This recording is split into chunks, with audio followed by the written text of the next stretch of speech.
Guys Sports Night. Yeah. Guys Sports Night. Yeah. Are you ready? We are ready.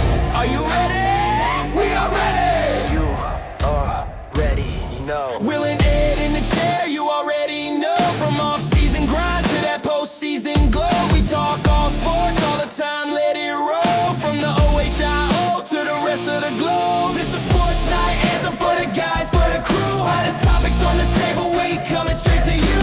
Nothing off limits, every take, every show. Don't just listen, join in. Are you ready? Let's go! Are you ready? Are you ready? Greetings, everybody. Welcome to Guys Sports Night. As always, I am Will McEwen, and I'm here with my buddy Ed Hayes. What's happening, dude? What up? We are going to talk a little bit about everything tonight. We're going to start off with the World Baseball Classic and some excitement there as we enter pool play, and it's gotten kicked off, and obviously there's a lot of action around that.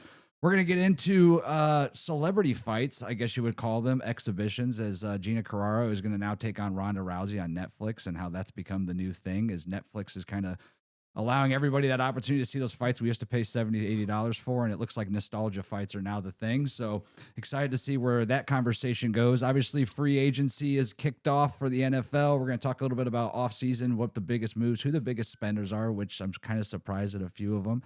And then we're going to get to our top five tonight. When we're talking fights, we're talking MMA, we're talking Gina versus Ronda. So we might as well bring out the top five, I would call baby oil fights, as in the sexiest MMA fights that we've come across in our time. So stay tuned. Shit's about to get real. Ed, how's it going, my guy? What's up, man? How are you? I always wanted to ask you. I see the sign behind us all the time. I'm curious to know where'd you get this from, Dude? So did you special order that off of Amazon? I did not. It was actually off a company called Orient Neon on Instagram. You know those BS Instagram ads that you find, or Yeah. people Did are you like, find one that actually was a really good ad? Not only did they send it to me from Vietnam in like 2 days, but it actually looks pretty good. Although with us reevaluating some of the logos and stuff like that, we might have to change it up. But we'll see what happens. And, Like when I'm on here on Tuesday nights, we're gonna hang one sign. When David and Evan are on the other, or whenever you guys have a guest of some kind, we'll have a different sign up or anything. I mean, let's just neon signs all the way around. I mean, I'm fine with that. I'm fine with that. I don't mind it. But what's going on, man? Not a whole lot. Obviously, the Arnold was this weekend. You didn't make the trip down there. I didn't make the trip down I there. heard, though, it was very good. Apparently, it's back.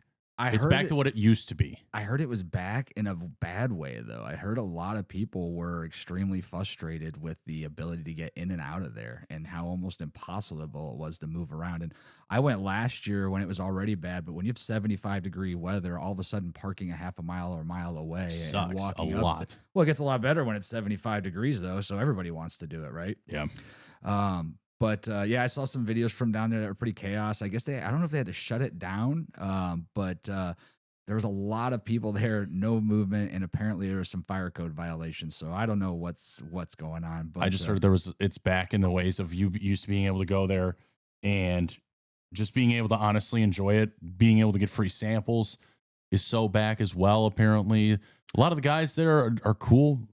A lot of the Instagram influencers, that whole lifting community on Instagram and TikTok, YouTube, they were pretty good, pretty chill for the most part, what I heard. I didn't hear anything bad about it, anything really. That's awesome. And on top of that, I did see a lot of the free samples, especially on Sunday. So those who went on Sunday, it looks like you guys were able to load up, which congratulations on all your. Can we do that next year? I mean, I don't see why not. Obviously, this weekend was kind of tough. It was the wife and I's 4th anniversary. Congratulations. Yeah. 4 years, that's a long time. But we're doing all right. We're plugging away.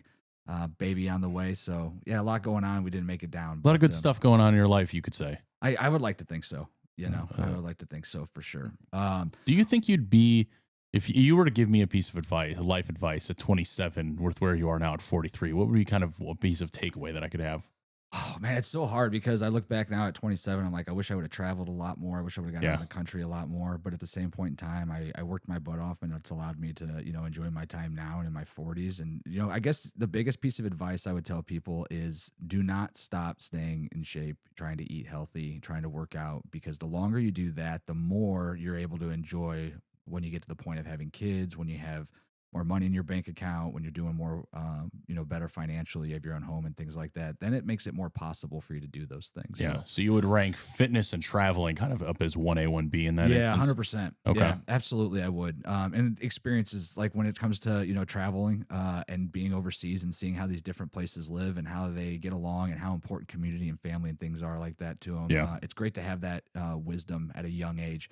And also when you get over to Europe and things like that, how cheap and how easy it is to travel. It really kind of makes you think about, we think we're lucky in the United States for a lot of reasons, but, being able to travel from where we're at now to Cleveland, which is 40 minutes away, the only way you're doing that is driving, which costs money, parking, which costs money, and then walking at the end, right? So over there, it's a 5-minute train ride. You're where you need to be, and you don't have to do any of that. It's a fraction of the cost. So, and when you're in Greece, you walk everywhere.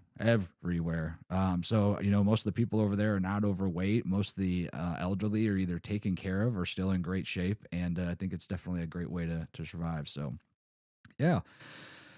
Anyhow, enough about me, Ed. Let's talk World Baseball Classic. This is your hot button. I know you haven't been paying I was surprised when you said you haven't paid that much attention. That's because games are on anywhere from like 12 o'clock at night to 3 or 4 in the morning, or they have a random start time at 2 o'clock in the afternoon. And I go, all right, cool. I'm in the middle and I'm an hour and a half away, not paying attention to it. I do have to say, I will, on a personal note here, I've been working really hard over the last 2 months to stay off my phone. Good for you. On Instagram and TikTok and Twitter and all that shit, because I get divulged into it way, way too much. I think I'm a few weeks clean now to where like I don't miss it as much. So I think that's a big reason why I've been taking a lot of personal steps away from getting on my phone, really focusing on kind of what's a little bit more important in my life. But obviously the WBC, I've paid attention to some of it. I've seen some of it. I'm still active in it. But I also have to tell you, I'm 2 months fully sober. No nicotine, no alcohol, no nothing. Congratulations on all your success. Thank you. I'm going to see how long I can go. I think my longest is like 100 days. That's awesome, man. So, but yeah, the WBC, back to it, honestly, I expected the United States to be as dominant as they were. Sure. I think there's a lot of good stuff that's happening there. Roman Anthony is going off and, in a good way. He crushed one. He's the reason they got past Mexico. Yeah. I mean, I don't know if you watched that Mexico game. I did watch it last night. But, obviously, Paul Skenes is the reason they won that game initially. I mean, he threw a one-hit ball for 4 innings. He's such a dog. He looks so dominant. And for somebody who doesn't watch baseball on an everyday basis, other than maybe the occasional Guardians game, I had no idea like how good he was until I watched him pitch, and I was like, this dude is like painting the corners wherever he wants. Complete command, got a lot of power, and they just couldn't hit him.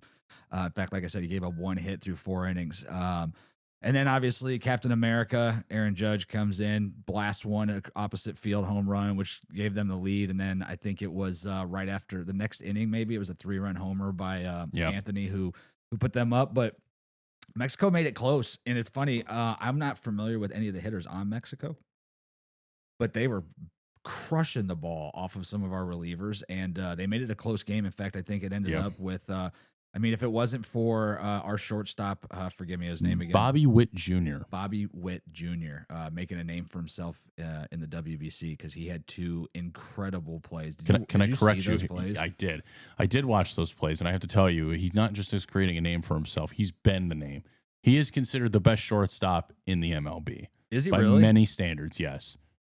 I do just want to correct you there because he is considered arguably the best. Up there with Lindor still. He's still active. Still doing a lot of good stuff there. But for the American team, yeah, dude, he did some insane plays. That ball, one of the first ball he had, I should say, was behind him. He just comes out of nowhere, out of frame, grabs with his left, gets up, barely gets up, doesn't even get to his feet, throws it right to first base and gets him out. It was a good play there. I really like that. His second throw was a little off. Bryce Harper looked like he was off the bag there, but still a great throw, great effort. I love the kid, even though he's in our division, just as a regular season, in the AL Central, and it sucks to see it. Hold on one second, Ed. I am getting a pause. Oh, no. Anyway, but the WBC has been fun. Okay, wow. perfect. Hey, for anybody listening, I apologize for that. I just created a whole lot of more work for myself, so I'm going to let Ed spend some time here kind of talking up. But once again, if you are out there and you have interest in being on a podcast or being part of a podcast, we would absolutely love to have you come on board and be our producer, so that I don't have to come up with all this stuff real time as we're trying to get this down. It's all good, man. It happens. It happens. Yeah, go ahead. Let's touch base a little bit more while I get this handled, Ed. So one of the biggest things that we wanted to touch on was the popularity of it. It's a pretty famous event inside of the world baseball, like in the world of baseball. Everybody kind of knows what it is, knows what the format is, know what it's about, and ultimately understands a little bit of the history. But I did want to tell you, the Japan versus United States championship game in 2023. Do you want to know the average viewership time for that? Yeah. It's 5.2 million viewers in the U.S. It's peaked at 6.5 million. It was made the most watched WBC game in American history and record-breaking 34 million worldwide viewership in 2023. So I think baseball right then and there was at an all-time high, and I think it's still going on fairly strong. I think people ultimately don't give baseball the respect it deserves because it's so long of a season. They play forever. Yeah, well, when you have a month of preseason, then you have, obviously, or even before that, you have the WBC in this instance. Then you have spring training. You start the early season in April. You go all the way to September. You have playoff games, and then you bleed into pretty much November. You're looking at maybe about 200 games, give or take. And that's consecutive. That's the most games played out of any sport on this earth right now. 200 games. Very limited days off. Now, granted, I get it. Everybody's going to say, the toll on your body isn't as harsh as it is everywhere else. These guys still beat the shit out of themselves on a daily basis. Still, it's still having to, go into the weight room, go into catching drills, go into pitching drills, go into fielding drills, I should say. All of this other stuff, research, time off, batting cages, sessions, all these other things, it really does go into the hard work that it takes to really be something. The one question that was asked of between of us, Will, though, is you asked me, was it better than the All-Star game? I couldn't disagree with you furthermore. I think most of the best players aren't even allowed to play or weren't even invited. It got, what did I say? It's got some, but not all the best talent in the world. I think it's a good time to display some of the younger kids that aren't fully developed yet or have made themselves known in the world of prospects, because you are, as a prospect, you don't have to be in the MLB. You can still be in the minor leagues to play. And I think it's a good showcase for those guys as well. But overall, no, I don't think it's better than the All-Star game. Nothing's going to really beat the feel of the All-Star game. That time of year is great. Yeah, you're in the middle of July. It's summer. Everybody's in a good mood. Something about just turning on late at night and just being able to watch Paul Skenes pitch to Aaron Judge wherever. It just makes it sweet. One of the last things that we did talk about, though, was, does international baseball have more passion than the MLB? I took it a bit of a different twist for you here and wanted to just ask you this, Will. When it comes to this, don't you think a similarity with baseball, of the MLB specifically, and soccer have common interest with each other? You think that the interest in baseball and soccer are similar? Yeah, because just hear me out here when I say make this analogy. In a lot of countries, a lot of these kids love to play soccer. It's extremely popular. It's the number one sport in the world. And look at baseball in some of these countries, in some of these Latin American countries like the Dominican Republic, Venezuela, even some areas of Brazil, all of these southern North America, or I guess, what is it, Western Hemisphere? Am I saying that correctly? Western Hemisphere? Sure. Or Eastern Hemisphere?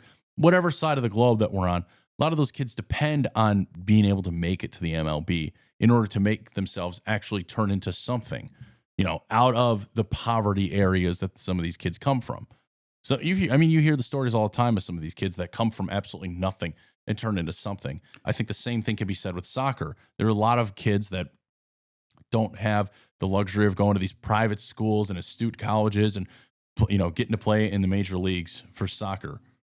Yeah, I think the biggest reason I think that baseball and soccer both have such a widespread, popularity is really because of the ability to play them from an instance of the cost. Right. So it's not expensive. A soccer ball, dude. I mean, anybody in the world with a soccer ball can play a game of soccer. I mean, I remember as a kid, especially like 5th or 6th grade, like showing up to school early just so that we could play soccer before the school opened on the field. And I grew up in Southern California in the Mojave Desert. So, I mean, all we have is a desert field that we all played in with 2 fences on either side that we made goals by there was like ribbon to give it an estimate. Yeah. So right, like there's no cost. You shot to it that. between two trees, for example, Yeah, as well. exactly, As right? a part of your goal. Baseball is similar. I mean, as long as you had a stick. I mean, I remember hitting walnuts with sticks when I was a kid just to like practice swinging. So like realistically, I mean, you watch Sandlot like back in the day, like.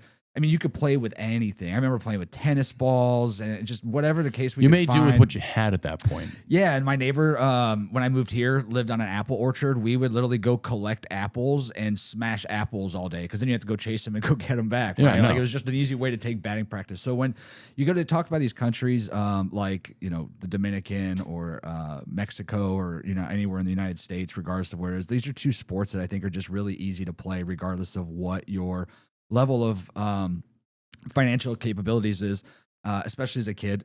Two, it's like a different game. Like playing football is always a blast. You can play catch whenever you want. It's hard to get 22 people. Who's going to want to play offensive lineman? Who's going to be this? Well, it's easy to kind of play soccer and have an offense and a defense. I mean, I guess you could still play 7-on-7. You could, but it's not how many kids are going to come up with a 7-on-7? You still want, I mean, you do to somewhat with flag football, but in the sense of like just easy backyard games. For instance, you don't need 18 players to play a baseball game as long as you have like 6 or 7 in between the infield and outfield and somebody hitting. We play with ghost runners and all that stuff. You can't play with ghost wide receivers, No. And then and then the same thing with soccer. I mean, you could play 3-on-3, you could play 5-on-5. I mean, there's games in recess. I remember playing 12, 15. Like it was just anybody that wanted to play. You didn't even know who was on your team, but it was just a fun play. And it was a great way to stay active. So I know this is really dumb. Yeah. But whenever I think of backyard football, I think of Brett Favre and those stupid ass Wrangler commercials that he did.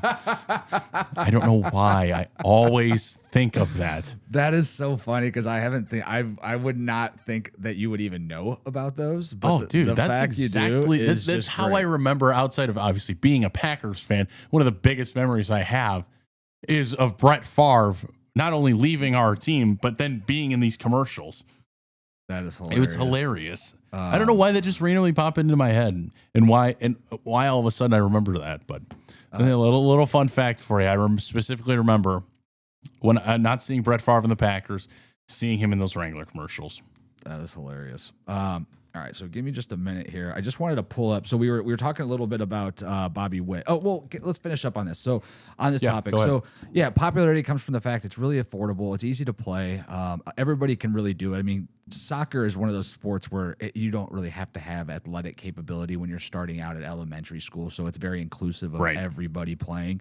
And, once again, you're kicking a ball. It's not like you have to catch. You don't have to throw. There's less doing it. When it comes to baseball, very just really easy to do in my sense is starting out. You're not hitting against knuckleballs and stuff like that. So yeah, I think that popularity became, made it easily widespread across the world. Yeah. And I think then you had certain areas that took it a little bit further. Japan and is more of like a technical aspect. I was just about to say they strive. Their culture is based on being extremely technical and knowing the ins and outs of things. Yeah, and I think that they look at, but obviously they're grooming different types of players over there now. If you look at some of the pictures that are coming over now, like the arm strength is out of this world. The last thing you would think is like power hitters like Shohei. They come out of Japan of all places. Right, but I mean, they're definitely starting to take baseball. I mean, not that they didn't already because they always had the Japan leagues. In fact, I think I remember like Major League, the movie, where like they pulled somebody over from the Japan leagues or something like that, and it's like it's been so long since I've seen that movie, which is so sad. But so they've definitely become such a big part of baseball in general, and I think that's starting to show, right? So as we talk about the WBC right now, who's where we thought they were? Japan 4-0. I think I messaged you the first day of pool ball where it was like 6:30 in the morning and it was the bottom of the 5th maybe, and it was almost like Japan was trying not to mercy rule their China so that they can continue to let Shohei hit because he was a triple away from the cycle. Yeah. In fact, I think his last at bat was like a line drive down the first baseline. I was like, I would have loved to have seen that sneak by the first baseman because he would have tried to stretch that 100%. out to hit for the cycle. But he ended up hitting not a grand slam, but maybe it was a grand slam in that game. I think it was a grand slam. A double, single, whatever. And so they started off like Japan just came out on fire, exciting, seeing Shohei actually be able to hit and do well. He's not pitching at this at all. wasn't I going don't to. believe He wasn't going during to. this period. And then obviously the USA kind of doing what we expected them to do. I think that match in Mexico was a little bit closer than they probably had want. But in fact, I wanted to show. So that game ended up being, 5-3. And let's see if I can make this a little bit bigger so that you guys can all see. And there was a couple of plays where the shortstop, give me his name again. Bobby Witt Jr. Yes, is making a name for himself worldwide, I should say. Made some amazing plays. I think this is the first one. That without these plays, it could have been a different game.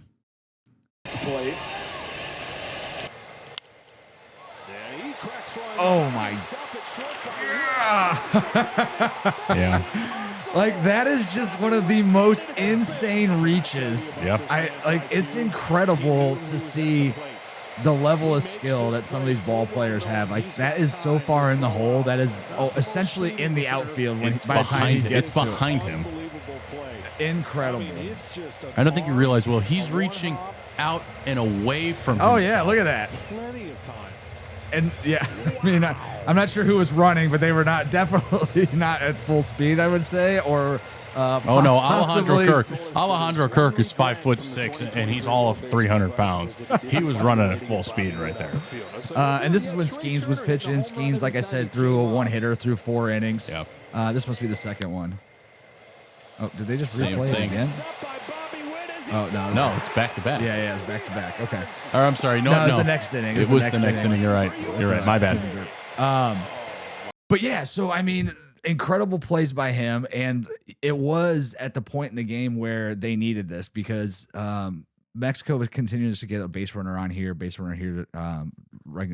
striking out some runners. Come on, Will.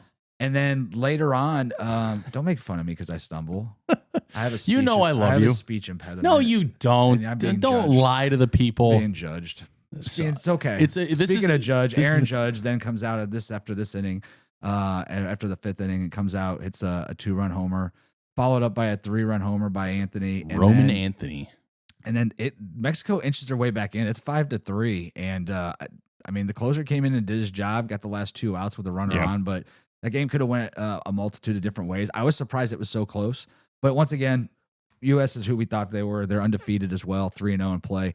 Where They're I'm great. Interested to see what happens, and I'm interested to hear your thoughts on this. Venezuela and the DR are both undefeated. They play tomorrow night. It's gonna be a good game tomorrow night. I mean, the DR is ridiculously packed. So the paper would tell me that they're gonna smoke them. Tatis, Soto, Guerrero Jr., Machado, Marte are all on the offensive line. It's like when you hear that, it's an NL All-Star roster right there. That is typically yes. And then the only ones that I'm aware of on Venezuela from my limited baseball mode is Perez, Contreras, and Acura. Acuna. God, I was about to say Acura. Acura. So obviously they've got more than that on their roster, and this is baseball, right? That's what we love about baseball is This is indeed baseball, right? You could have the 9 best hitters on your team and lose. Yeah. At any point in time, just by them having a bad day, just by a pitcher having his stuff together. The baseball gods do not reward you just because you have a stacked lineup. Yeah, I mean, that's like saying, if you're going against Shohei, like you have to walk him every time or he's going to go 4 for 4. Like, no, there's days he goes 0 for 4 and 0 for 5. Plenty with 4 strikeouts and no walks and anything like that. Right? Now, not not so often maybe with Shohei, but the best hitters in baseball have overs. That's why the Hall of Fame inducts people that are batting 300 and above, right? It's the one thing in life where if you're you mean 200 successful, and above, you realize how bad some batting averages can be, and you can still be an MLB Hall of Famer. In reality, I don't know another sport. I really don't know another sport that you can fail more than 75% of the time and still be considered one of the greatest to ever do it. Well, and that's the thing, right? It's one of those things where we talk about in sales and things like that. It's like baseball. If you can be successful 30% of the time, you can end up in the Hall of Fame. Mm-hmm. The DR's got Alcantara. starting for them against Rodriguez for Venezuela. That game's tomorrow night, I think 8 p.m. Eastern time. So I'm actually hoping to catch that game. It's gonna be a great game. You're not gonna be disappointed if you stay up watching, see a lot of the good action that's gonna be coming. Yeah, and like I said, it's pool games, right? So it's really just a matter of seeding and where the quarterfinals and all that's going to be lined up. But it's not necessarily going to eliminate one or the other. You never know. But it'll definitely put one of them in a tougher play out than the other, right? Winning that pool definitely means you only have to face two of the best teams out there. Yeah, so we'll see what happens, and we'll go from there. But it's going to be fun. It's going to be interesting. I'm still saying it's Japan versus the United States. I mean, it's hard not to say that right now, but and then again, you listen to that DR lineup, and it's like, man, anything can happen. Paul Skenes can't pitch every game. To be fair, they've always been this stacked. Sure, of course they The have. majority of the teams come from the United States, Japan, the Dominican Republic, and Venezuela. Right. By nature, you're going to have the 4 best teams be those guys. Unless you're Brazil and have a 17-year-old who face Aaron Judge. Yeah. You remember seeing that against when they were playing Brazil? Yeah, of course. Joseph Contreras. He's 17. Could you imagine? Could you just imagine that? Oh, it's the middle of February. Oh, I'm in third period at 10 o'clock. Hey, teach. I gotta leave at 2 or I gotta leave here at 12 o'clock after lunch.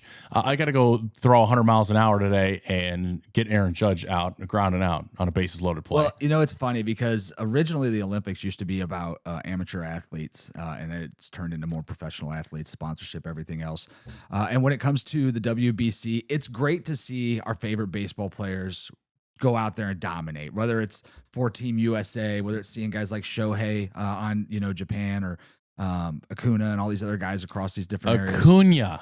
Whatever. Ronald Acuna. No, you're going to get flamed. You're going to get flamed for saying that wrong. Acuna Matata. That being said, it's more fun hearing the stories of these guys like that were electricians in their country. Like they were plumbers at 5 o'clock today. Their country had like a tryout. Like, could you imagine going into you work out at what's the name of the gym you work out at? No, we're not giving shameless plugs to the gym. No names, please. All right, well, I work out at a I work out at one of the warehouse gyms here in Medina, Ohio. If you're looking for a gym in Northeast Ohio, warehouse gyms is where it's out. Say what's up to my guy Craig. But that being said, it'd be awesome to like walk into the bathroom one day and on the mirror, it's like, hey, USA baseball tryouts. Come on out. Yeah, please bring bat and glove in hand. Ready? But like, that's what some of these countries have. Like, could you imagine in Israel, like they probably have 2. It's like, hey, join our army and we'll bomb Iran, or hey, bring a bat and glove to the baseball field tomorrow and join the fight against the USA or whatever. I don't watch the news, so I don't get that reference. So Yeah. people that are older than 35 will laugh at that. People at the age of 30 and under, like myself, won't know what the hell you're talking about. All right. So basically what Ed's saying is that he and the rest of the 35-year-olds and under in this country are complete morons and have no idea what's going on in the world today. But what is money? That being said, you wanted to talk about something real special here, and I really am excited to get into it. We were talking about the UFC. Yeah. Well, just before this, obviously, did you get a chance to see last week's program? I didn't watch anything on last week's fight, but you were really excited. Last week's fight, I loved last week's fight because the BMF title is AKA the bad motherfucker title. It's a cool concept. It's been pretty hard to execute outside of UFC 300, which was Gaethje and Holloway, which I personally loved. It was one of the best ends to a fight ever.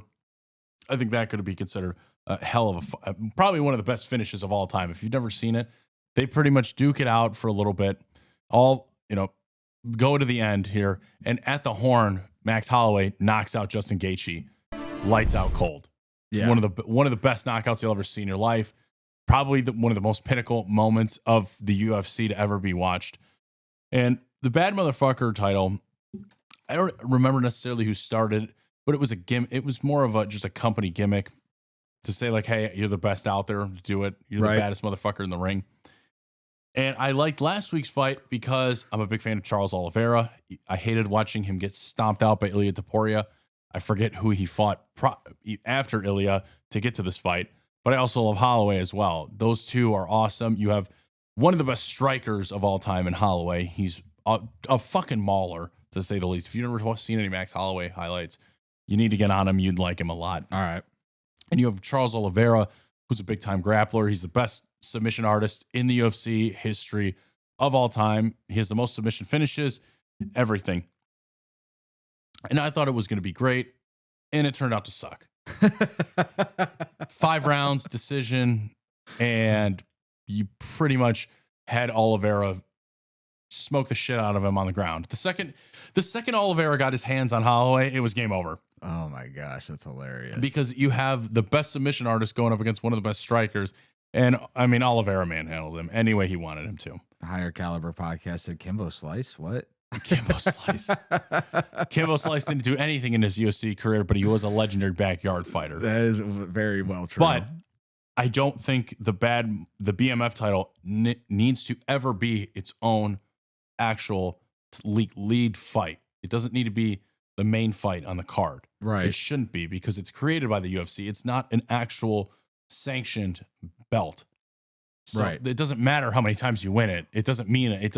It doesn't mean anything outside of the fighter. Well, you know what? Let's get into that actually, because I also messaged you about another fight that's coming up, and obviously we're one of the things that's nice about the UFC is their partnership with Netflix, right? And no, it's Paramount Plus. I'm sorry, Paramount Plus, and you're able to see the entire fight yeah. when it comes out. But what's recently become kind of a fad, I would say, really over the last, gosh, it's probably actually going back 8 years ago, back when McGregor was going to fight Mayweather the first time, yeah. right? Is these matches, these nostalgia fights? Like, didn't that happen? That happened in like 2017. Yeah, it was actually when it was a terrible day, actually, the first time the fight was supposed to happen. I don't know if it actually happened that night or if it got canceled or we just had to cancel our get-together. Dude, craziest thing. We were actually having a big party here. I just started dating my wife at that point, and actually her dad had passed that day. So it's like, oh, shit. Like, it like ruined the whole experience of the idea of this fight coming up that night. But that being said, these nostalgia fights have kind of really taken over. We all want, it's like the stuff that when I was a kid specifically, you're actually getting to witness it, but it was like, man, I'd love to see, this guy fight this guy or this person fight this person. And it didn't match up. Right. I have to stop you here for one quick second. Go ahead.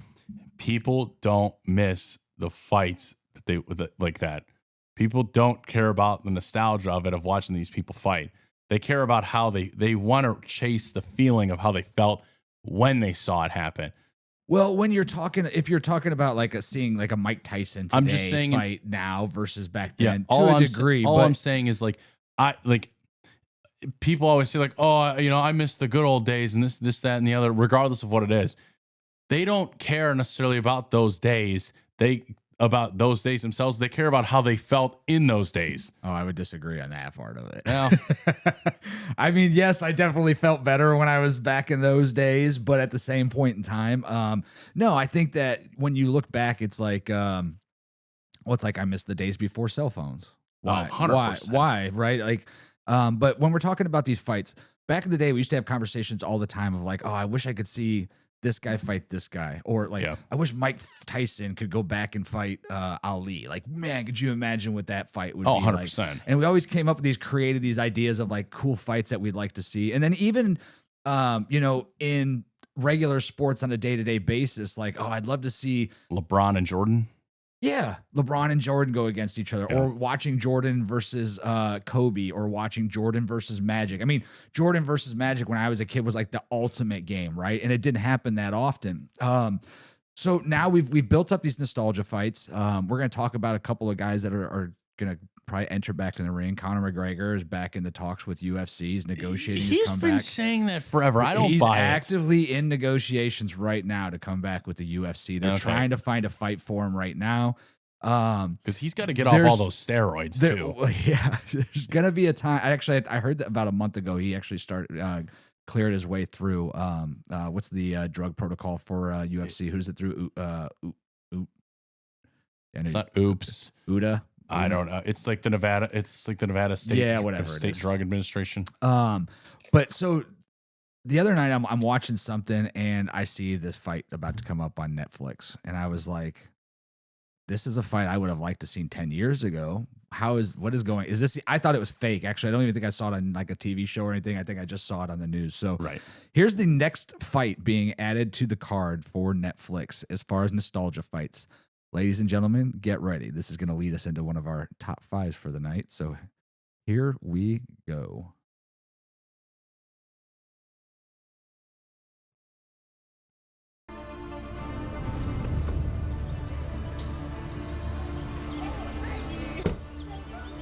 So this is the low-key welcome. Low-key welcome. That's so funny. She's I don't wanna take you over. back. Welcome to Netflix. Thank you. Hi.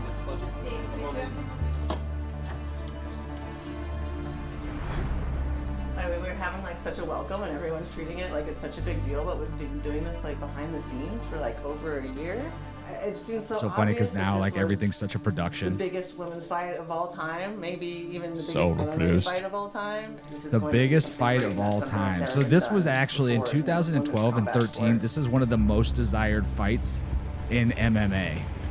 Oh, I don't doubt it. Look at this girl. Still looking sexy as all get out. Hi everyone, I'm Gina. So how much do you know about Gina?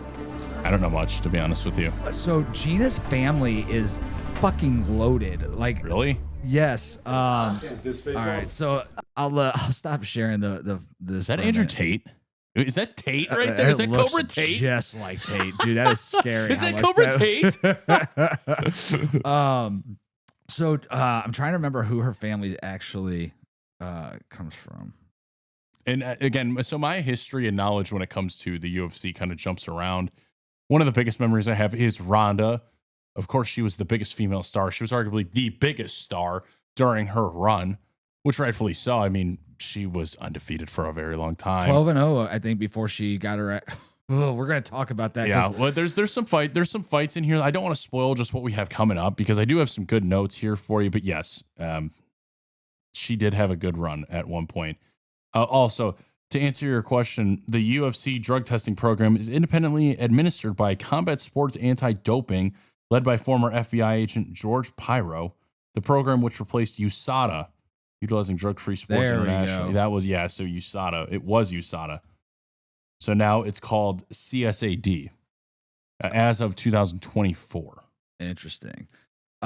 So we got Gina versus Ronda. It's And Netflix fight. I still can't see anything. Is that all right? What are you seeing? Well, I don't know. Whatever you're typing up. I'm not typing anything up. I'm sorry then. Jeez. I don't know if you're reading something or not. No, Again- I told you again, everything if that I'm you're sharing here- with everybody will If be you're up there here in for you to Northeast see. Ohio, please, we are looking for a producer here so we don't have to do this 24/7.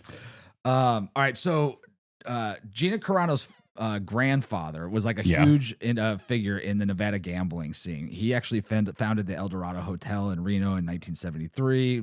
It started like the whole El Dorado resorts. So they actually acquired Caesars in a $17 billion deal shit. back there. So they are all connected to Harrah's, Caesar's Palace, El Dorado, Silver Legacy What? Resort. Yeah, her father was a Cowboys quarterback, and you might recognize her from the Fast and Furious. So just like I recognize her Ronda- from The Mandalorian as well. Yes, I was going to say that was the other one I was going to bring up. So Gina and Ronda both kind of left fighting for different reasons. Both of them then pursued somewhat of an acting career. Gina a little bit more successful, I think, in that. Although Ronda played quite a few little side pieces here and Like there. Entourage, like we watched. Well, I was gonna say, so those who don't remember some of her previous things, we're gonna actually play one of those here in a little bit. Holy shit, dude. Okay, so I'm looking at this right now. You have Fast and Furious 6, The Mandalorian, Haywire, Deadpool, Extraction, Heist, Bone and Blood. I mean, there's a lot of decent movies. I Am Bruce Lee. Wow, she was in a lot of stuff. American Gladiator.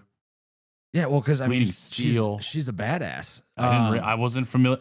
Gina Carano. I'm sorry. I'm All right, was so you unfamiliar might with your game. you might want to remember Ronda's previous Entourage experience. Still time to leave. I don't think she saw you yet.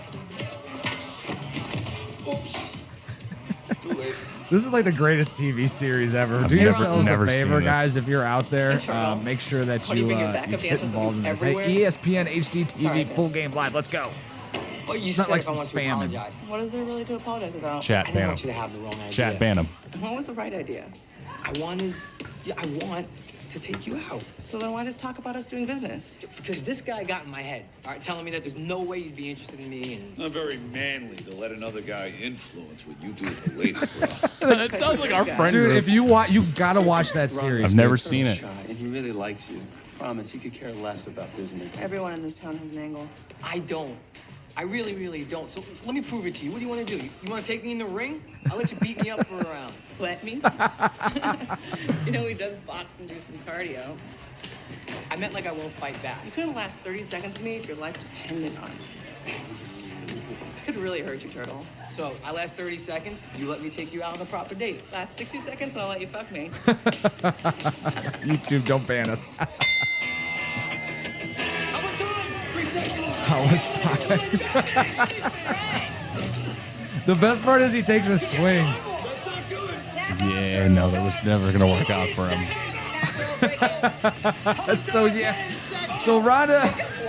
Oh, this is so brutal. I have a hard time watching this.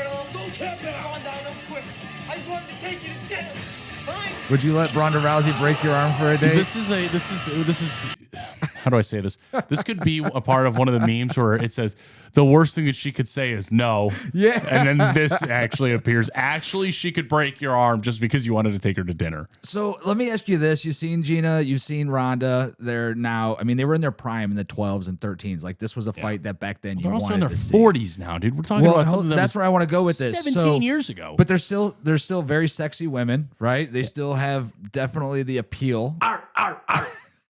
So they're going to bring that aspect. What part of this sells the most? Is it the I bit? literally thought you were about to say they're bringing that ass back. I was like, what the fuck? Bring that ass, that back ass. No. So is it nostalgia? Is it the big money? What actually gets these women to come back and fight? It's fucking money, dude. It's such huge money, and right? It's not like either of them need this at all. They still made all of their money from UFC. Gina, obviously, now me understanding that she has a wealthy family, like they don't need this. They're just doing this because they want it. They just want to be seen again. Everybody it's not about anything about what you have done in your past. It is all about in society right now is what have you done for me recently? Yeah, you know what's interesting. Ronda about hasn't this done too? anything for us recently. Gina Carano, when she got fired from The Mandalorian, outside of that, what has she done for me recently? I mean, yeah, but at the same point in time, it's kind of excited to see this fight. How it's going to pan out. I mean, let's be honest. What are these women at comparative to where they were when they were in their It's prime? not going to be Nowhere anything near the special. same. It'll probably be a sloppy, messy fight. Chances are either Ronda's going to win by submission or Gina's more of a fighter, more of a striker. She's going to end up taking her out. Dude, you with want to her know fist. why We'll Ronda see. retired from the UFC? Yeah, we're gonna get into that. Don't give that away because her second to last fight is one of the top 5 fights in tonight's top 5, and I don't want to. I don't want to give it away. Listen, Will, I'm just gonna say this. Let's just roll into it then. Seriously, Just roll into what, Ed? Well, let's roll into talking about this today. We talked about could Ronda compete in today's UFC, and I absolutely said there's no chance in all hell. Yeah. 1, she's old, and 2, she got exposed. When she was fighting, her fighting style got exposed. Well, you know what, Ed? I think you're right. It's time that we roll into tonight's Guys Sports Night top 5. Does that not get you a little pumped up? All right, so tonight I didn't know you had these slides with you and everything. I'm trying to get a little bit better. Imagine if I had a producer and I didn't have to do all this myself. It'd be really awesome. So once again, hey, Guys Sports Night, we are looking for a producer. If you're in Northeast Ohio and you want to be part of the podcast, talk sports once a week, get together, have a good time. This is the spot for you. So tonight, once again, we're doing our top 5 sexiest fights ever in honor of Gina versus Ronda. Wait. What do you mean sexiest fights? Top 5 sexiest fights. No, Requires two sexy Will. individuals. No, Will. You said sex appeal fights. I have it right here. Sexy, sex appeal. No. What? It's the same thing. No, Ed. it's not. It is the same thing. Bro, when we discussed this, when you sent this over to me last night, you gave me the definition as sex appeal in quotations. These fights were the hype, personalities, drama, and star power were off the charts. I didn't pick anything sexy about my fighters. So what you're saying is we missed the sexy part of it. Whoops. Well, that being said, Ed, we still got a top 5 sexiest freaking fights of all time. Are you guys ready to hear Well, this? hold on. I have to make mine are all dudes. Like I have no. I'm sorry. There's one. Should match. we do yours first, Ed? Sure. Okay. Let's hear your top 5 sexiest fights as we go into this tonight, dude. And maybe next time we'll wait. We won't wait until the final hour of Monday night. Yeah, the day before, because me and you both have lives and are busy. Okay, so for you guys listening, make sure you like and subscribe to the show. 'cause Please now join the this show, is- make it more interesting. We're listening to your comments. Who's your sexiest fights of all time? Well, my now that you sex know appeal fights, Eds and are all again- guys, you can okay. tell us how you really feel. Like, okay, so here's the thing. When we were discussing this is the notes that you sent over to me, and the definition of when we went into our topics of fights in combat sports. The definition for the audience is these are fights where the hype, personality, drama, and star power were off the charts. So in my mind, I'm not thinking of anything sexual. I'm thinking of the baddest, most awesome fights that we've seen, where the buildup, where everybody makes their money in talking up a fight is made, where the drama and the personalities of the guys or girls in this instance clash, and it's hilarious, and the drama that unfolds from it, all and right, the enough stars that were talk, created. more action. Let's hear your top 5 sexiest fights of all time. Would you stop saying it like that? Okay. That's the name I have of no the segment. problem with anybody in a 5. homosexual relationship, but for me, Let me I am start this heterosexual over, guys. male. This is the top 5 sexiest fights. Stop playing it like that. I'm never gonna beat the allegations, Will. All right, what's what's one of your top 5 sexiest One of my fights? top. Stop saying it like that, Will. My first fight is the John Bones Jones versus Daniel Cormier series. You have two guys, DC, by the books type of fighter. Always was he was the hero in the story that never fucking won. And John Jones was this dirty villain, just absolute ruthless, disgusting animal that did everything against the books, between drugs, speeding tickets, allegations against him, arrests, everything like that. Allegedly, of course, we're just speaking lawyer here. And he won every single time. I mean, dude, you're talking about two guys that hated each other so much. They literally said, "Hey, pussy, are you still there? I want to fucking kill you. I'm going to come over there." They beat each other up in a Las Vegas hotel lobby. It's awesome. A fucking Las Vegas hotel lobby. They That's beat the awesome. shit out of each other up at. So that's your first. Now, was there baby hated oil each other. involved in that sexy fight? Huh? Baby oil involved in that sexy Big dog. fight? Like, I'm seriously going to quit this podcast if you're going to start this shit. Don't get upset. It's okay. It's not like that. It's really fucked up. Okay.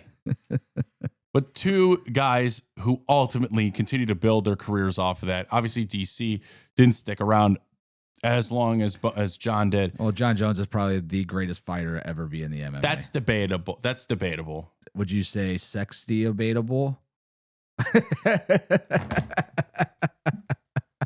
All right, what's your next fight? What's your next fight? We can stop this right now. What's your next sexiest? No, maybe I don't want next sexiest fight. Maybe you can go. Go ahead. All right. Back to. I love the epic music. It sounds like the fucking Marvel intro when fucking Thor comes out of the sky and comes down onto Wakanda and he's trying to find Thanos. My next fight that I had is Jose Aldo versus Conor McGregor. Okay, that fight was awesome. But from 2009 to 2015, Jose Aldo beat everyone, including Chad Mendes, Uriah Faber, Frankie Edgar, and what Conor was his first ever UFC loss. That belt fight just destroyed him. He went 7-8 in his career after that fight, and it just turned him completely into a shell of a person that he was after that. He got up and was crying. Did you ever see the video of him back in the locker room where he was at? He literally curls up into a fetal position and cries because McGregor beat him at that time. And Frankie Edgar beat him again at one point. Conor really didn't, I'll be honest with you. Conor really didn't went off the rails after this fight. He won and lost against Diaz. He lost to Khabib and Poirier. He did beat Eddie Alvarez, so that helped him become the double champ. But outside of that, it was all really whatever. I mean, he really didn't have that much of a career after this fight. No. Like, most of the time, he was so young at that time. Yeah. I mean, he beat Holloway early on in his career. He just continued to project himself even further. But after that, it's the Khabib drama. It's the broken leg against Poirier. Well, I mean, that's a big deal, but I think what tends to happen too, I mean, some of these guys, the thing about John Jones is you never heard about John Jones. Unless you were a true MMA fan and you were always watching the fights and stuff like that. An average outsider didn't hear about MMA, right? Didn't hear about John Jones. Whereas some of these guys that we're talking about, when you're talking about specifically McGregor, he was all over the TV, whether it was acting in a film, being part of a commercial, being part of a TV. John Jones, honestly, I couldn't even tell you what John Jones looked like if I saw him on the street. Okay, and that's I'm not saying that he's not a big name in MMA. Don't get me wrong. I'm not saying that the average fan wouldn't know who John Jones is, because I know who it's the John same Jones thing. Like is. if I showed you a picture of Mike, if I showed a random civilian of who Mike Trout was or Babe Ruth, they wouldn't be able to tell me who that is. Most likely. Babe Ruth, I think they would actually. But no, but McGregor was all over everything. Like everybody knew because it wasn't just his fighting that was big. It was his personality. It was the crazy shit that he said. I mean, he's running for fucking president of Ireland right now. Oh, trust me. I think people knew who. I can promise you. Have you read up on anything John Jones has ever done? No, because I'm an average fan, dude. I think if you really want to take your UFC knowledge to the next level, you can look up and just realize how much of a piece of shit John Jones is. And that might very well be the case, but he's still considered probably the best fighter. But either way, let's get back to sexy fights, because we're messing this up. So you've got two men on men fighting each other three different times. Stop saying it like that. Well, okay? I just wanted to make sure, because sexiest fights to me that's not where I was going with it. Maybe then you should read your prompts that you send over to me first. Now, you know what, guys? Maybe the viewers can help us out. So if you're a viewer out there and you're listening to the podcast, we would love to actually make sure the camera's on both of us. We would love your input. What do you think the sexiest MMA fights are to date? We've got a list of the 5. This is stemming back to the news that Gina Carano and Ronda Rousey are going to be fighting. They will be fighting, I believe, in June on Netflix. So in honor of this attention-getting Netflix booty oil-rubbing fight that they're putting on of two veterans that were in their heyday in the 14 to 15 years ago, we thought we'd go ahead and bring up what some of the other best fights would have done and what would they have done for the Netflix. What would they have done for the Netflix viewership? So we're going to start off with my number 5, and let's add her to the screen. And maybe we should do this one more time.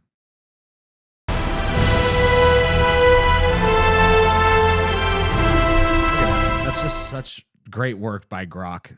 Special thanks to Grok for all its hard work on our graphics and visualization, and ChatGPT as well. Once I was able to get around the firewall of telling me that I can't create a photo with a woman in a bathing suit or boxing gear, we were finally able to create these beautiful images. So let's start off with number 5, Valentina Shevchenko versus Jessica Evil Eye.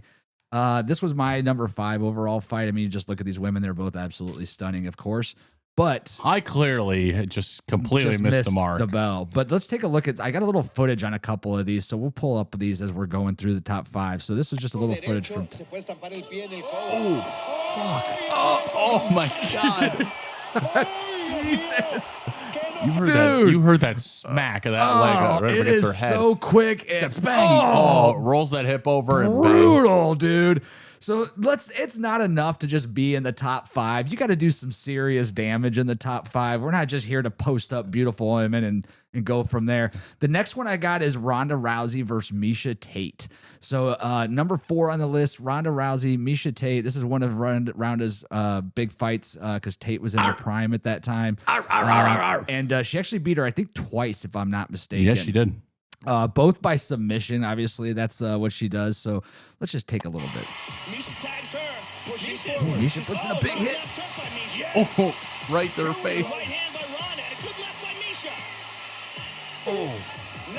The jabs are brutal. Like, that's how you take out Ronda. But you let her get into the body, dude. Wait for it. Bang. Down. Brings her down. Yep. She's done. Like, this ended up in an armbar in about 25 to 30 seconds. So number 4, Ronda Rousey versus Tate. What do you think so far? How we doing on the sexy aspect of this? I hate my life. All right, number 3, Paige Van Zant. She's going to make a couple appearances on here. I think I need to do some research on her. And Rachel Ostovich. So this fight's these date back a little bit, but we're going to get into a little bit of these. Paige was quite the beast in her prime. But this has ended up. Like this is actually the BKFC. They did fight in the UFC as well. Damn. I don't like this is just straight brutal fighting. Yeah, there ain't no protection there. Now, Rachel ends up beating her in that fight. You should definitely watch the fight though, because Paige gets a little out of craziness, a little out of hand with her crazy swings and misses. And when she misses, she tires herself out, and Rachel walks away. Can I be honest with you before we go on here? I have to just be really honest with the viewers and us in general. I don't like watching women fight. Fair enough. It's not anything personal against them. It's not a sexist thing. It's more of these women especially could beat the ever living brakes off of me. So I'm going to be careful with what I say here. I just don't find it attractive. I don't know. It's like, I don't know. It's just not my cup of tea in watching it. Well, speaking of not finding it attractive, next one we have up is Holly Holm versus Ronda Rousey. So, ladies, if you're out there, I'm sorry to tell you that Ed does not find you attractive, which is probably why he listed 6 men as his sexiest fights. Those are redacted comments. I disavow those comments. I will not be speaking anytime soon until my lawyer is present. But those of you who know anything about Ronda Rousey, this is really the second to last fight and really what ended up being the end of Ronda Rousey, in my opinion. I mean, she's dazed and confused. This is incredible. Never have we seen this. Bang. Oh. You do realize you're showing me Holly Holmes here. Yeah, it's Holmes versus I'm Rousey. sorry. I thought you were showing me something else here for a second. I thought you were still showing me Rachel. Oh, here it is. Oh. Oh, Bing. done. Oh. Yep. Shout out to Herb Dean. That's it. That was all she wrote. So yeah, number 2 overall fight, overall sexiest. That really destroyed. MMA You do fight. realize how much of an impact that loss destroyed her career. Yeah, because there was actually a rematch scheduled, and it got canceled. I want to say like 6 months later it was supposed to happen. And I think She actually was part of a case study that showed how much long-term damage she had due to her concussion. So she had to medically retire. Yeah, which is why I don't give a shit about. She did fight one more time, I think, after once. that fight though. Yeah, so that was her second loss. She did win, or no? She lost that one as well. She ended on a loss. Yeah, she lost to Holly Holmes, and I want to say I think I actually have it in my notes here. No, I don't. All I have is she beat Miesha Tate twice. She was actually the first ever woman to be inducted into the UFC Hall of Fame, though. You don't say. 2018. Crazy run. Only lasted 5 years, but those 2 bad losses that she did have at the end of her career. Yeah. Sub 1 minute. Wow. Yeah. Well, our top fight for sexiest female fights of all time, Michelle Waterson and once again Paige Van Zandt making a return to the top 5. And we're going to go ahead and show a little clip of this number 1, which should be this one right here. Don't forget, when we are done here on Fox, go to FS1 for our post-fight show. Michelle Waterson is such a badass, dude. Oh, I don't doubt it. I would definitely not fuck with her. That spot, that was a gorgeous head and arm. And Paige is no joke either. I mean, she was a heck of a fighter before, kind of things turned around. And she was really one of the biggest names as far as women goes for a minute. So that one was what I had as my top fight. Now, without having, let's see here. Hold on a second here. Apologize, guys. So I don't have it pulled up here, but I'm going to pull it up while we're waiting.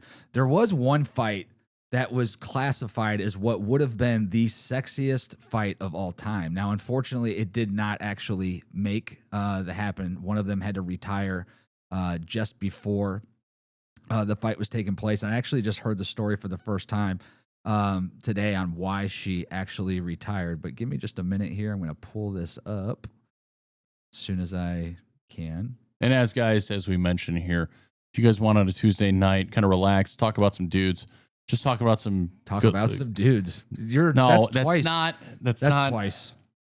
That is absolutely twice. If you guys want to tune in and listen to me and Will talk about sports, including the UFC, baseball, and so many other things on a weekly basis, come and join us here, Guys Night Podcast, Tuesday, every Tuesday night, I should say, at 6. What are we keeping it consistent at 6 or 6:30? 6:30 start time. That way, if you guys want to join the show, you can. All right, number 1 sexiest fight that never took place is a boxing match. 2 Aussies, Avril Mathy versus Abani Bridges.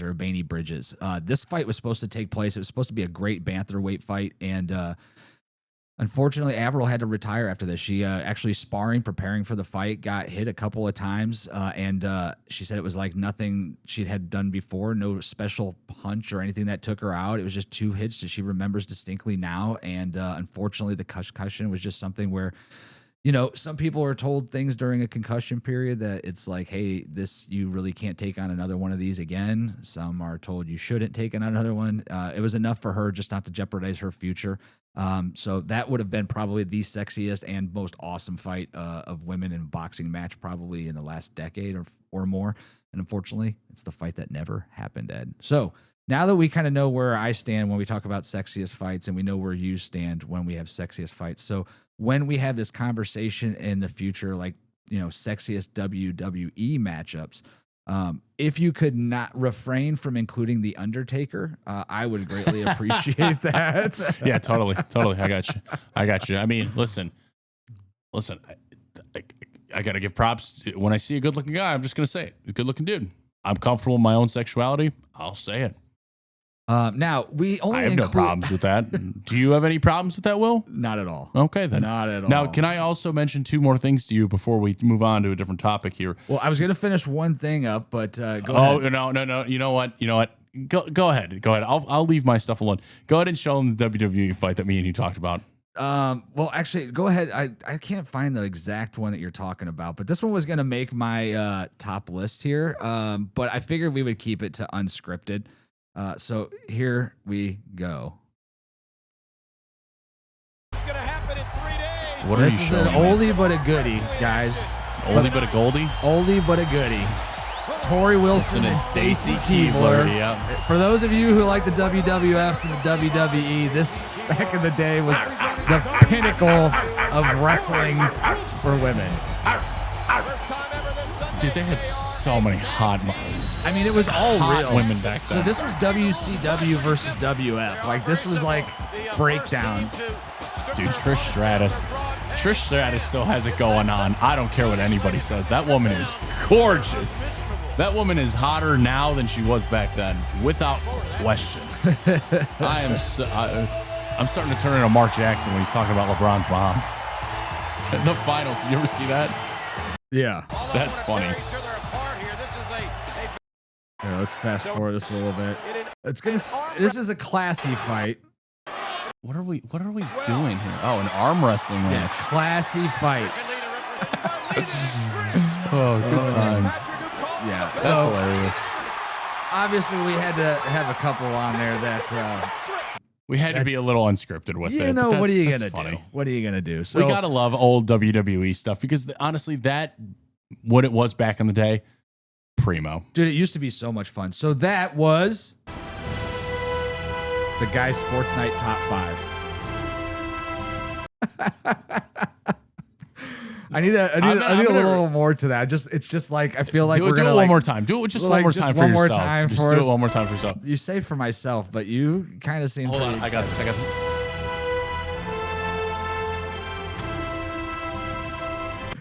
don't know. Yes. All right. So in my last 2 points were when we're talking about fights, Jorge Masvidal versus Ben Askren. What a sexy knockout that was. Look, I'm going to say it. The fight lasted 6 seconds. Well, did you ever see that clip? It's the fastest knockout in UFC history. I mean, it must have been sexy if it lasted 6 seconds. Have you never Ed. seen it? No, I haven't. Should I pull this up? Yes. What are we doing All here? right, who am I pulling up here? All right, Ben Askren versus George Masvidal. And not George spelled. It's Jor. Yeah. I mean, it's 6 seconds, folks. If you wanted sexy, 6 seconds. You're going to get sexy. This is like first time experience. All 6 right, seconds. Let's see. I want to make sure I get this is a 3 minute and 15-second video. Yeah, you pretty much can just pull it up right before the knockout. All right, hold on a second. Because that's all you're really ever going to need to see of this fight. I wouldn't even call it a fight. I would call it a scrimmage. The building, and these guys just flapping gums at each Ed other. said this is one of his sexiest fights. Lasted an entire 6 seconds. I mean, it is a sexy knockout. 3, 2, 1, bing, done. Oh, that's the fight. Shit. 6 seconds. 6 seconds, Will. Dude, it almost looked like an accident, dude. Yeah. Like, I don't think he meant to knock him out or do anything other than freak him out by jumping at him. I don't even know. No, he threw a flying knee. He threw a flying knee at him. I know, but it didn't like it looked like it was going to hit him in the midsection. Did the guy like literally put his? We can watch it in slow motion. So here's the thing. So who Ben Askren was at that time, and glad to know that Ben Askren has made some recovery. He had some health issues earlier in the year, but Ben was coming over from Bellator, which is another fighting promotion, and he had a target straight on his back. So before this fight, he fought Robbie Lawler, and he won by submission, which is extremely controversial. You can go into it. I'll send you some stuff on it here. Robbie took it like a champ. He knew Herb Dean was a great, officiator for the UFC at that time, and he still is to this day.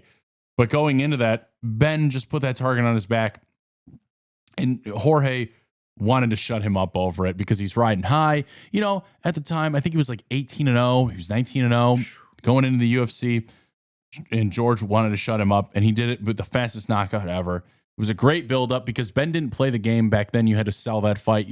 I'm the best to ever do it, man. And Ben Askren was like, no, he's fat and ugly. His hair is stupid. Have you ever, like, those type of insults to Jorge Masvidal? Masvidal's like, man, we're going to see what it is. You're going to see what it is. Come October 13th, we're going to see what it is. We're going to see what this guy's made of right here. And boom, knocks him the fuck out. Yeah, what a great one. That was a great fight. My last one coming up to you. Just not a sexy fight, just definitely one of the best like comeback stories. Michael Bisping versus Luke Rockhold and UFC 199. Yeah. Listen, UFC, it was Rockhold 2, I'm sorry, not 1. He already had his eye messed up from Vitor Belfort back in 2013, so he was legally blind at that point in his right eye. He was fooling everybody with, false optometry tests, everything like that. He made his way pretty much into being able to still fight. And in this, he's actually shooting a movie at this time. He's stepped away from MMA movies. And he's shooting a movie. Gets a call from Dana. He is 2 weeks, I think it was 10 days even, before this fight that he has to take on with Luke Rockhold. So, and mind you already, Luke Rockhold beat him once already. Right. Beat the shit out of him at once. Goes in, first round knockout. Wow. One of the best fights. Watching him raise the championship belt and seeing that is just awesome. So to me, the story behind who Michael Bisping is, and how his impact is even on the UFC today, seeing that fight now, it comes full circle and you're like, holy shit, what a great moment. Yeah, that's pretty awesome. And for you guys listening, please comment on your top 5 fights. We're talking sexiest fights. My version and Ed's version, no, listen, 2 different. We'd like to hear your version, whichever one it is. Do you want to comment on the top 5 sexiest fights and name, 5 women on women fights, or would you prefer the Diddy style? No, there ain't no Diddy shit going on here. Don't ain't be no doing Diddy that. fight like a P Diddy fight.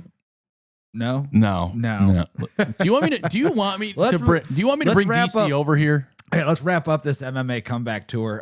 We were going to do something on top comebacks in MMA, and really, frankly, I mean, it's one of the few sports where comebacks just don't really work because once you take your body out of that cycle, I feel like, of training for a fight, it's just not the same. It's after possible. That. It really is possible. It is, but it's not on the top. I mean, for the few. I mean, these guys are if already. You walk away from the UFC, I feel like you have a hard time getting back into the ring and enjoying getting the shit punched out of you. But then again, getting the shit kicked out of you for fun, and you have to have a little bit of some screws loose. And just like every other sport, dude, these athletes keep getting bigger, better, faster, everything in between. Yeah. So I think, like, if you're a guy who retired like Ronda Rousey and Gina Carano, for instance, they retired in 2012, 13 time frame. They're coming back 13 years later. No, what are you talking about? 16. Yeah. Ronda Rousey. Yeah. Ronda Rousey in 2012, 2013, she was 7-8-0. Yeah, I'm saying that was the prime. If you're fighting them, okay. I thought you were saying they you were don't even tired listen at that to what point. you're saying, dude. Yeah, if they were fighting at that point, these would have been great fights. To see them both come back 16 years later and fight to each other, okay. If they were fighting one of the best fighters in the ring today, be a total shit show. It'd be a shit show. Just like, most of the ones that are out there when we do these nostalgia fights. But here's a couple of nostalgia fights that people want to see. Diaz versus McGregor. That'd be the trilogy, I believe. They fought twice before, if I'm not mistaken. Yep. McGregor is currently in talks with the UFC and coming back. I did confirm that today. John Jones versus Ngannou. Okay. Not exciting to you? No. Francis Ngannou's a pussy. Brock Lesnar versus John Jones. Yeah. Yeah. Yeah, that would be too bad. Here's one that I think would be a great fight to watch. McGregor versus Jake Paul. I want that to be the first fight back. I hate Jake Paul. So do I. But I don't even know why. Maybe it's because they talk so much shit about him. It's like stuck in my head. They're spoiled rich Westlake boys. They're but Westlake, are Ohio they though? boys. Are they Yes. really? I mean, they Bro, built have you seen the house they grew up in? They still built themselves. Like this kid was a YouTuber at 120 pounds in high school, and now he's a boxer at like 260. And he's also married, or at least dating, a U.S. Olympian. So I mean, I give him credit, dude. They've come up, and Logan's got like one of the most successful podcasts in the country right now. Impulsive. Gross. All right, guys, we're gonna finish up and we're gonna talk a little bit of NFL free agency. Let's wrap her up for the day, man. Let's finish on a strong note here. NFL free agency just kicked off. Tell me some of the stuff that you liked. All right, so here's what I didn't like. All right, I didn't like the fact as a Browns fan that the Raiders traded Max Crosby to our division to the Baltimore Ravens. Didn't like that. But you know what? So it's funny because the first thing I thought of was like, I really wish I would have got my point out in the last episode, which was we were talking about what people are going to do in the offseason. We talked about trading Myles Garrett. I honestly thought that the number one pick's for sale. And I thought that if I was the Raiders and I was as bad as I was, I'm rebuilding from the ground up. They really don't have much to build around. They've got Ashton Genty. We thought they had Max Crosby, which they don't anymore. So they really, and who's their tight end that they drafted? Brock Bowers and Michael Mayer. So that's really the only connection that they have, right? Right. And I was like, you know what? As soon as they traded Max Crosby, my thought was it's confirmed to me they were going to trade out of that number one pick. And I thought that they were I thought the number one pick was going to be up for sale. And them, along with the Cardinals and possibly the Browns, were going to be fighting for the worst record next year, maybe even the Jets, right? That was my thought process. And then I thought it was confirmed when Max Crosby got traded. I was like, you know what? They just got an extra first-round pick next year. The Ravens might be a non-playoff team again next year because they're starting over from scratch. Now they've got an extra first-round pick. They can tank this year, go ahead and pick up another defensive player to replace Max Crosby, et cetera, et cetera. And then they go out and they've already spent $281 million in contracts. They're the highest spender in free agency. You remember last week when you thought that 4 years, $90 million was a little steep for Tyler Linderbaum? Yeah. How do you feel about that offer now? What was that fully? I didn't even end up 3 years, $81 million, $27 million a year. I will say, again, it's all about really the fact that he's still a center. It's still, I understand He's 24, but we always say these contracts are high dollar. As a Browns fan, I wanted Linderbaum. If I was going to make a run at this year, I would have paid whatever. Because here's the thing. What do you think that center contract's going to be 2 years from now? You think it's going to be less? Probably not as much, but inflating the market for a center, there's no point. I mean, but it's not about inflating the market for a center. It's about these guys are inflating the market for the best players. Right? Like every year, the best players getting paid more. Remember when Myles Garrett was the highest paid defensive player in the NFL history? And that took all of about 4 months. And then Micah Parsons signed his big old deal. Yeah. And now, I mean, talk about deals. You see Trent McDuffie's deal after getting traded to the Rams? That's disgusting. 4 years, 124. Yeah, dude. Like that's $30 million a year, $31 million a year. So you compare that now, Denzel Ward. Remember we talked about trading him for a first-round pick. Seemed hard to do. Well, not anymore. He's a cheap corner, top 5 corner in the league, and less than $20 million a year. Yeah, like sign me up for 10 of those, right? Yeah.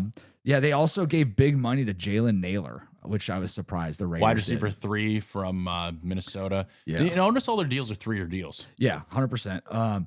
Titans are another big spender. Didn't see that coming. I mean, they really saw what you liked. They had the most free agency money to spend. I get that, but you don't just spend to spend if you're not like these guys are they're both in rebuilding process. Well, when you're the number 1 and number 3 pick or 4, what is it? Yeah, 4? 1 and 2. No, 1 and 4. 1 and 4. It's the Raiders, Jets, Cardinals, Titans. But yeah, when you're still in the top 5, yeah, you need to spend a little bit of money to get somewhere. Yes. Oh, is that why? That's why the Browns haven't spent any money. They're at 6. That makes so much more sense now. Well, they also don't have any money allocated to anybody. I we'll get into their free agency stuff a little bit later. I don't like a lot of it. So yeah, I mean, basically that was the big Wendell Robinson. Wandale, yeah, $70 million contract. Yeah, it's a good dude. Deal. Is he even 5'10"?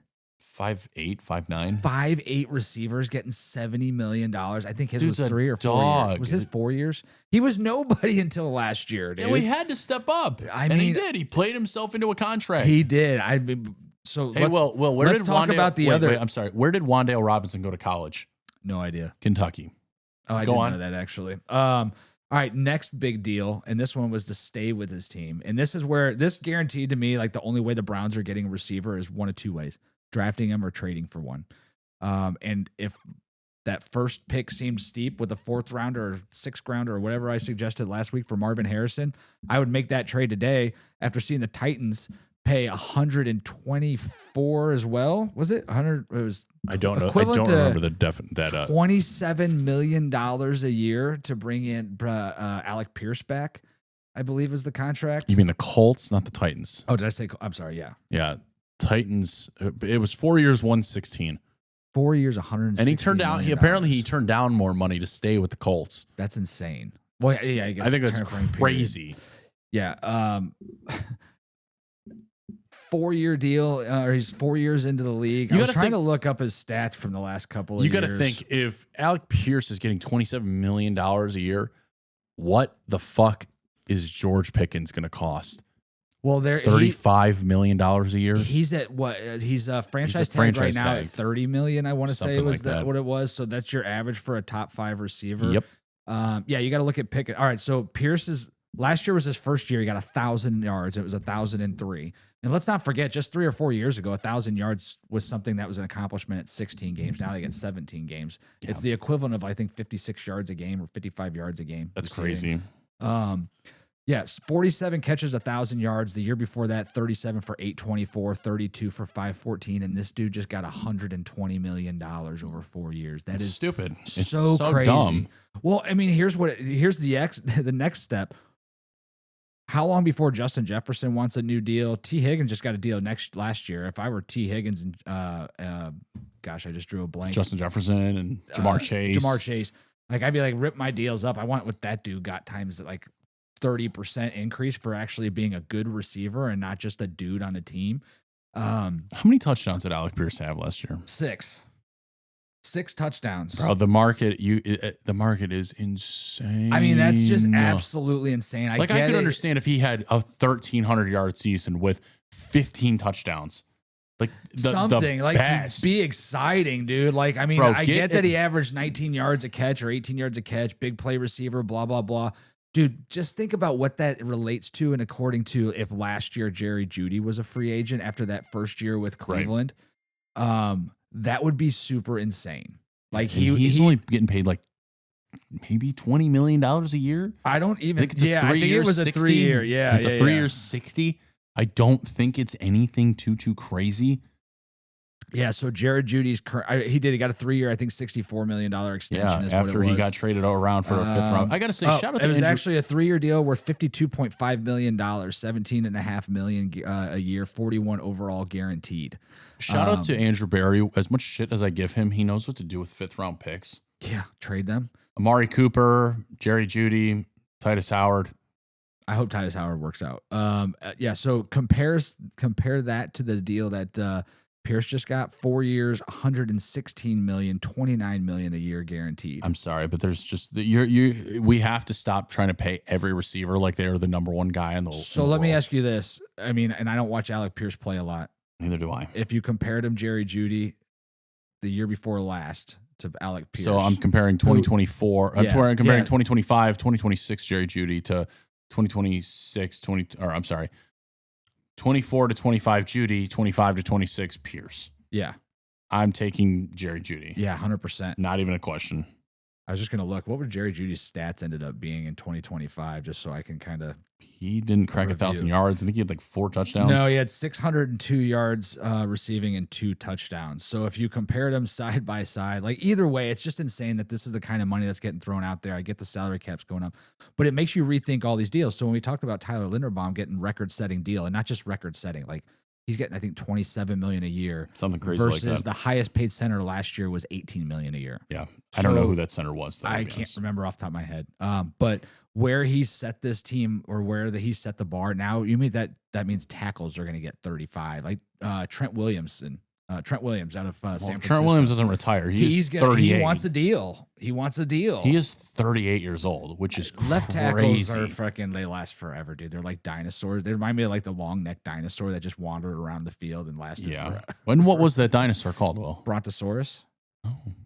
I didn't know your history like that. What's up? Wow, Ross from Friends over here.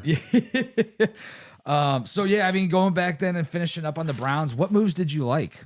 The Titus Howard move. You like the Titus Howard move? Sheldon Rankins, good 12 for 2 years, 2 years for 12 mil. It's a good deal. I don't like the Zion Johnson signing. He's older. Paid a lot of money for him too. He's a terrible guard. Yeah, I'm not happy with the way that they came down with that aspect. He's a good run blocker, terrible pass blocker. So I imagine he's just going to be a sub. They just signed Quincy Williams yesterday. I did like that 2 years, 17 mil. Good deal, good contract size. But I was reading somewhere that he got benched last year for kind of some terrible play, and then you take on that and the fact that you let Bush get away. I was really disappointed to see Bush get away. I mean, he played lights out last year. But he got the bag. 27 years old. He really did. He got the bag, man. He got 3 years 30 from the Bears. He literally got $1.5 million more than we're going to pay Williams, who's never played for us before. And we know what Bush can do in this defense. Speaking of your trade for Myles Garrett that you brought up last week, while I think it was far-fetched, does it feel more far-fetched now seeing what Max Crosby pulled? No. You think they... What do you think about that Max Crosby? Define far-fetched, like it's so out of this world stupid. Yeah, I mean 3 first rounds in 2 seconds versus they got 2 first rounds for Max Crosby. Okay, well Max Crosby isn't a top 5 edge. Where do you think he ranks? Probably in the top 10 somewhere. Okay. I think Myles Garrett's number 1. I agree. I'm not sure what I would rank the top edges out there. I know Houston's got one for sure. Will Anderson? Yeah, he's definitely a top 5 edge. He can be up there. Micah Parsons is up there for sure as well. Micah Parsons he's an edge, but he's not an edge. He's such a hybrid. I hope he comes back. Well, he plays in that 3-4 scheme. I hope he comes back healthy, man. I would love to see it as a Packers guy. I want that jersey. Yeah, I love it. I'd personally love to see it. I don't know, man. I don't mean to disrespect Max Crosby. Yeah, because he's a dog. Yeah, he's awesome. But I can see people say he's a 2 top first 5. rounds, but I mean, not, let me say this. Let me rephrase this. He's not top 3.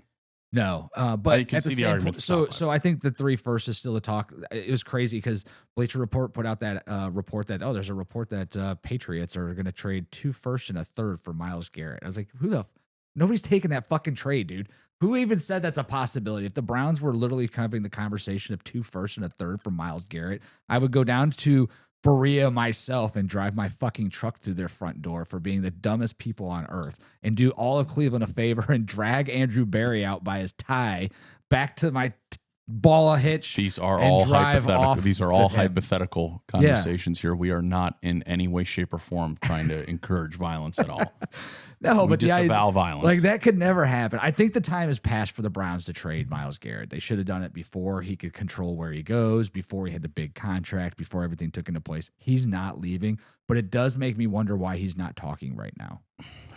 Who the fuck cares? He is not at all involved in talks with Cleveland. No, like, you want to know why? Because we paid him shut the fuck up money. Yeah, so shut the fuck up. Just shut the fuck up and let's suck for another year. Yeah, really. So that we can go get a quarterback in 2027. So when are you guys gonna finally bring in the QB that we want? Shut the fuck up. Here's your $40 million.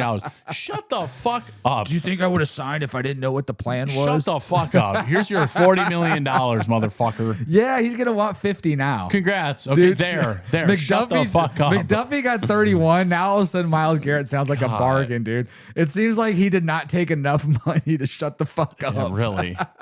Listen, if you don't think that owners won't pay players to shut up in the media, look at Andrew Berry look at Jimmy Haslam paying Myles Garrett. Yeah. That's shut the fuck up money. Yeah, 100% it is, because you're not going to trade him now to a shitty team and get great draft picks. You're going to trade him to a contender, and hopefully you get 3 or 4 draft picks. Now, I did have somebody the other day comment on one of the shorts from our podcast is like, well, if I'm trading Myles Garrett for 3 first rounds, I'm spreading them out over like 6 years. Oh, 100%. Which I think is a great idea. I was like, you know what? 100% agree. Take the Oklahoma City method. Yeah, Oklahoma take the chance of that team sucking 4 years from now versus being a contender now, like Detroit or something. I don't know how far ahead you can trade first round picks in the NFL, though. I think it's only like a 3-year span. I don't know if that's a rule. I mean, you could be like, because dude, there's a point where St. Louis, Los Angeles, the Rams didn't have a fucking first round draft pick for like 8 years, and now they gave up another one. That's different though. That happened over a spanned period of time. What about the most first round here? While you entertain the crowd, what's the most? Here, actually, you know if what? I had to guess the most, I mean, there is no rule. I don't think there's any rule. I mean, because you got to look at the Herschel Walker trade, where someone traded their entire draft for Herschel Walker, or was that? No, you know what that was? That was Ricky Williams. That was the Saints with Ricky Williams. They traded Mike up to Ditka. Yeah. Which you look at it now and like, is it really that? Okay, so the Herschel Walker trade, this was the one that launched the Cowboys, though. Yeah. This created the Cowboys dynasty. 3 first-round picks, 3 second-round picks, 1 third-round pick, 1 sixth-round pick, and multiple players. The next biggest one was the Ricky Williams draft, 99. New Orleans gave Washington 2 firsts, a third, fourth, fifth, sixth, seventh. Robert Griffin, the third trade, got 3 first rounds. I didn't even realize that. And a second to move up from to number 2. Let's see. Obviously, the Rams sent 2 firsts to Detroit. Wilson, Broncos, 2 firsts to Seattle. The Deshaun contract has to be up there. Yeah. What? Not contract, the trade. I'm sorry. No, because the Deshaun trade wasn't that record breaking. It was 2 firsts, I think, and 3. a second. No, was it 3 first? Yeah. What was Deshaun? It was 3 trade? first rounders because we just got our first round pick back last year from the effects of that trade. I still can't see anything. All right, so Cleveland gave him 20. Oh, you're right, 22, 2, 3, and 4 first round picks, a third, a fourth, and another fourth. God damn. Oh. It hurts. It hurts staring Andrew at that. Berry should not have a job right now. Brother, that trade alone. Brother, like at the beginning, no, I thought this before, but I mean, at the beginning of this offseason, when we were looking for a coach, we should have found a GM first. Like now that we have, I'm worried about what Andrew. And you want to know why Andrew Berry's the only? He only has 2 more 5th round picks this year to get talent. So other than that, the rest of these picks, who knows what's going to happen? I mean, God forbid a first round pick does anything. I mean, the 5th. I mean, shit. Oh, we got to mortgage the future on it. Oh man, it's crazy. I wonder who the Bengals let Trey Henderson walk and then signed Boye Mafe also. They swap edge rushers essentially. I mean, Trey wanted out of there though. Yeah, he hated that place. He hated it. I think he regretted signing there. It was only a 1-year deal. So from that trade with the Browns, Will Anderson is who they got. Tank Dell, Kenyon Green, John Mechie, Damian Pierce all kind of did a little bit of nothing. They're nothing anymore. Kamari listed Kalen Bullock, Jamal Hill, Christian Harris, Thomas Booker, Cade Stover. Okay, I don't feel so bad now. It's really just the top guys. I mean, they also got CJ Stroud out of that pick too, right? No, that was they already had that first pick. They already had that. Yeah. So I mean, other than Will Harris or Will Anderson, I mean, not a very good job. Damian Pierce is a backup. Who else did you say on there? If you're gonna show us here, I'm still not gonna put it on the big board. No, I'm just researching right now. I'm not actually looking up. Sorry, I wanted to see. Sorry, we don't have a producer to help us with that. I wanted to see who Dallas got from their trade, from the Herschel Walker trade. Emmitt Smith, Darren Woodson, Russell Maryland, Kevin Smith, Clayton Holmes, Dixon Edwards, James Washington is who they drafted out of those picks, which was kind of surprising. I thought Michael Irvin was one of those picks too. But either way, for those guys, those are the Hall of Fame guys, I should say.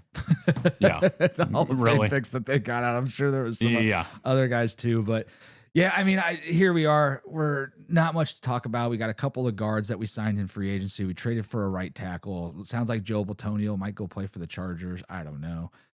No center, which means hopefully they can bring back Pochik, but at the same point in time, he left on an Achilles, which means they're probably going to stand on the fact that who is it that they liked that got injured in the last game? Can't even remember. Tevin Jenkins? No, Tevin Jenkins isn't even in talks. No, it was the backup center, and I cannot remember. Luke his name. Whippler. Yes, thank you very much. Which was he's a 2nd year or 3rd year player this year. So yeah, no big trades. Who knows what's going to happen? I have heard them talking a little bit about the wide receiver out of Jacksonville from Brian Thomas. Brian Thomas is on the trade block. Dude, I heard yesterday that the most anybody's offered is a 5th round pick for him. Bro, I would give a 3rd for him. I mean, he had a lights out year the year before. What happened to Brian Thomas last Coaching. year? You think it was coaching? I mean, that Jacksonville team. He doesn't fit that scheme that Liam Cohen wants to run. Yeah, but Travis, what's his name? Does Etienne. No, they lost Travis Etienne. Or not Travis Etienne. I'm sorry, Travis Hunter. Yeah. No, Travis Etienne went to I don't know where. Oh, he went to the Saints. Yeah, he went to the Saints, and then the Kenneth Walker. That was a big deal, dude. Big deal. That's crazy. Almost $15 million a year, 3 years. What a terrible contract. It's a terrible contract, Will. I don't know. I mean, I do know. He's a split back carrier. Yeah, I was going to say Seattle. He's definite. I mean, he was awesome for the Seattle. I don't know if I almost said Supersonics or I was just thinking Supersonics. Shout out to Seattle Supersonics and the Oakland, who became the city, the Oklahoma City Thunder. Yeah.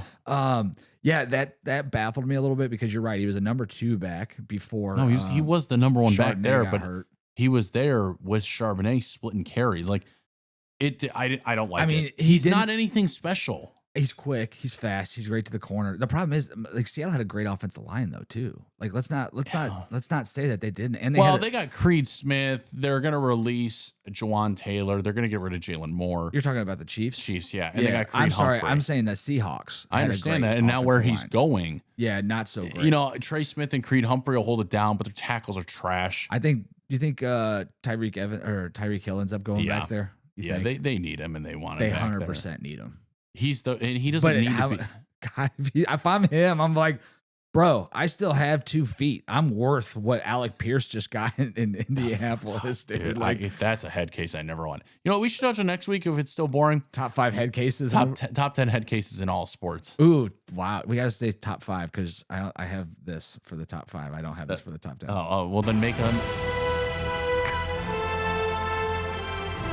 It's like I'm summoning Mjolnir. You don't even know who Mjolnir is. I don't. But Thor's hammer, bro. Oh, wow. I do. I mean, I'm a freaking huge fan of Thor. I just didn't know he had a name for his. Yes, his hammer's name is Mjolnir.